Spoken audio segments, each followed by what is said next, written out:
money, fame, and the big leagues. It's the dream of every young baller. But for some NBA rookies, that dream quickly spiraled into a financial nightmare. Today, we're diving into the shocking real-life stories of 15 NBA rookies who went from the top of the game to rock bottom. From Antoine Walker, who lost millions trying to support everyone around him, to Delonte West, whose tragic downfall turned headlines into heartbreak. These are the players who had it all, and then lost it. Wondering how it happened so fast? Let's break it down. Chris Washburn. Chris Washburn was born in 1966, and from early on, it was clear he was a basketball prodigy.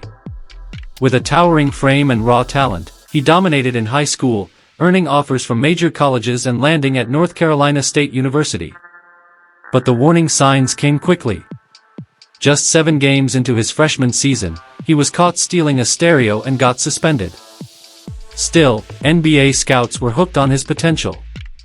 In 1986, the Golden State Warriors rolled the dice and picked him 3rd overall in the draft.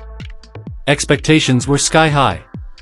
But Washburn's rookie season was rocky from the start.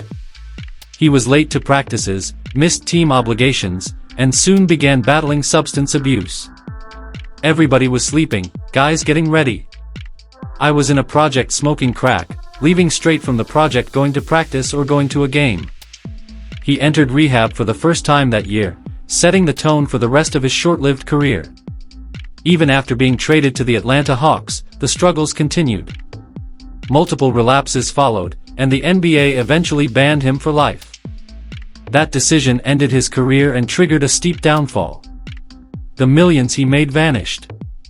His luxury home in Atlanta went up for sale, and Washburn was left with nothing. He went from one of the most promising NBA rookies to begging for food and help from friends just to survive. Javaris Crittenton. Javaris Crittenton's story begins in Atlanta. Raised by his hard-working mother, Sonia Dixon, he stood out as a basketball phenom from an early age.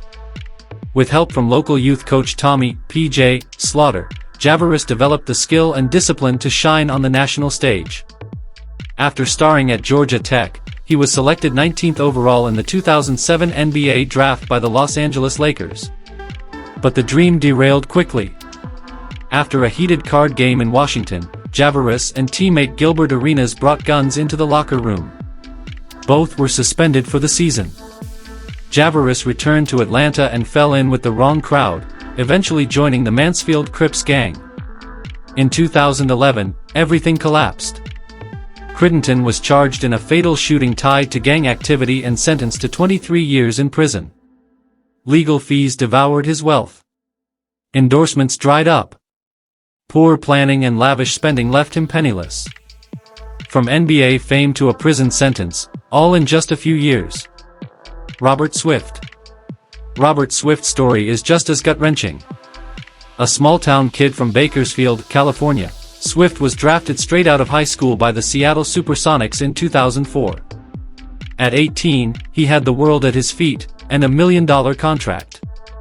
But his career was derailed by injuries, inconsistency, and the franchise's move to Oklahoma City.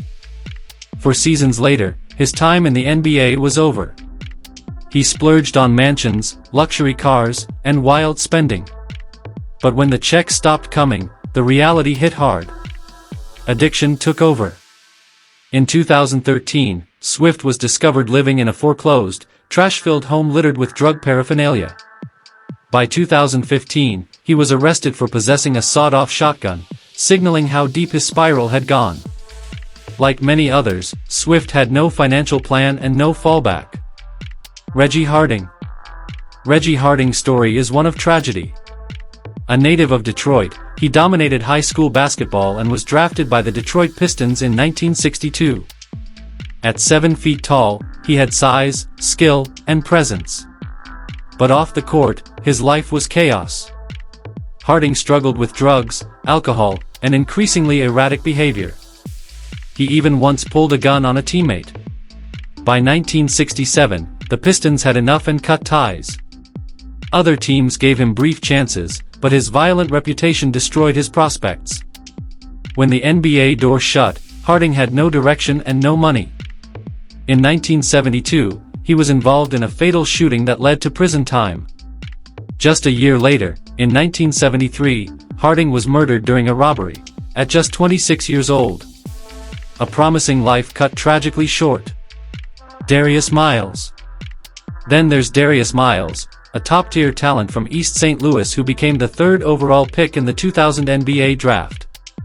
At just 18, he signed a massive contract, raking in $66 million during his career with the Clippers, Cavs, and Blazers. He bought cars, mansions, jewelry, and lived the celebrity life. But repeated knee injuries forced him into early retirement at 27. The income stopped, but the spending didn't. Bad investments, poor financial advice, and a failed real estate project with rapper Nelly drained his millions. In 2016, he filed for bankruptcy with $1.5 million in debt and just $160,000 in assets. Legal troubles and the death of his mother only deepened his pain. Today, Miles is working to rebuild his life, co-hosting the podcast Knuckleheads with former teammate Quentin Richardson. Ray Richardson. Ray Richardson was the fourth pick in the 1978 draft, chosen ahead of Larry Bird. Nicknamed Sugar, he dazzled with elite defense, passing, and scoring. But the bright lights of New York led him down a dark path. Drugs soon took control. Despite multiple rehab attempts, Richardson repeatedly violated the NBA's drug policy. In 1986, Commissioner David Stern issued a lifetime ban, the first ever under the league's anti-drug policy. Without the structure of basketball or a financial plan, Richardson's life crumbled. His income vanished. Recovery was brutal. The one-time All-Star was forced to live a life far from the fame he once enjoyed.